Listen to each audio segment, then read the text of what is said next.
राधे राधे दोस्तों, आपका मेरे चैनल महादेव स्टेटस 17 पे स्वागत है। आज मैं आपको सुनाऊंगी देवउठनी एकादशी की 3 है कथाएं। जानिए पूजा विधि, श्री हरि को कैसे जगाएं। ये महत्वपूर्ण कथा है। अगर आप इसे कार्तिक माह में सुनते हैं तो आपके सभी प्रकार के कष्ट दूर हो जाते हैं और घर में सुख समृद्धि का निवास होता है। चलिए कथा का आरंभ करते हैं। कार्तिक माह के शुक्ल पक्ष की एकादशी को देवउठनी एकादशी, देवोत्थान एकादशी और देवो ग्यारस प्रमोदनी एकादशी आदि नामों से जाना जाता है। इस दिन श्री हरि को निद्रा से जगाते हैं और यह पढ़े पौराणिक कथा। एक राजा के राज्य में सभी लोग एकादशी का व्रत रखते थे। प्रजा तथा नौकर चाकर से लेकर पशु तक को एकादशी के दिन अन्न नहीं दिया जाता था। एक दिन किसी दूसरे राज्य का एक व्यक्ति राजा के पास आकर बोला, महाराज कृपा करके मुझे नौकरी पर रख लें। तब राजा ने उसके सामने एक शर्त रखी, ठीक है रख लेता हूँ, किंतु रोज तो तुम्हें खाने को सब कुछ मिलेगा पर एकादशी को अन्न नहीं मिलेगा। उस दिन उस व्यक्ति ने हाँ कर ली, पर एकादशी के दिन जब उसे फलहार का सामान दिया गया तब वह राजा के सामने जाकर गिड़गिड़ाने लगा, महाराज इससे मेरा पेट नहीं भरेगा, मैं भूखा ही मर जाऊंगा, मुझे अन्न दे दो। राजा ने उससे शर्त की बात याद दिलाई, पर वह अन्न छोड़ने को राजी नहीं हुआ। तब राजा ने उसे आटा दाल चावल आदि दिए। वह नित्य की तरह नदी पर पहुंचा और स्नान कर भोजन पकाने लगा।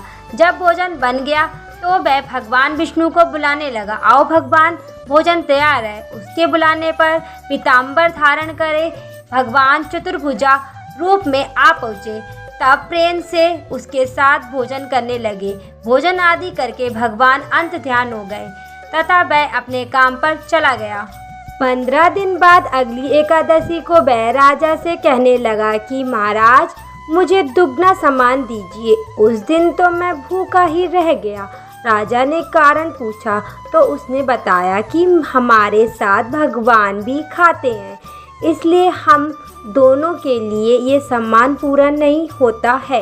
यह सुनकर राजा को बड़ा आश्चर्य हुआ। वह बोला, मैं नहीं मान सकता कि भगवान तुम्हारे साथ खाते हैं। मैं तो इतना व्रत रखता हूँ, पूजा करता हूँ, पर भगवान ने मुझे कभी दर्शन नहीं दिए। राजा की बात सुनकर वह बोला, महाराज यदि विश्वास न हो तो साथ चलकर देख लें। राजा एक पेड़ के पीछे छुपकर बैठ गया। उस व्यक्ति ने भोजन बनाया तथा भगवान को शाम तक पुकारता रहा, परंतु भगवान न आए। अंत में उसने कहा, हे भगवान यदि आप नहीं आए तो मैं नदी में कूदकर प्राण त्याग दूंगा। लेकिन भगवान नहीं आए। तब वह प्राण त्यागने के उद्देश्य से नदी की तरफ बढ़ा।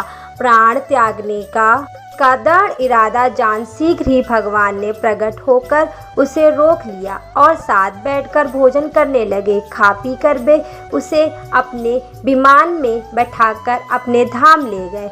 यह देख राजा ने सोचा कि व्रत उपवास से तब तक कोई फायदा नहीं होता जब तक मन शुद्ध ना हो।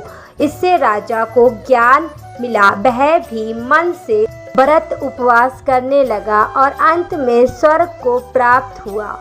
चलिए भगवान विष्णु की जय। अगर आपको देवउठनी एकादशी की व्रत कथा अच्छी लगी हो तो प्लीज़ चैनल को लाइक शेयर एंड सब्सक्राइब करना ना भूलें। जय श्री राधे।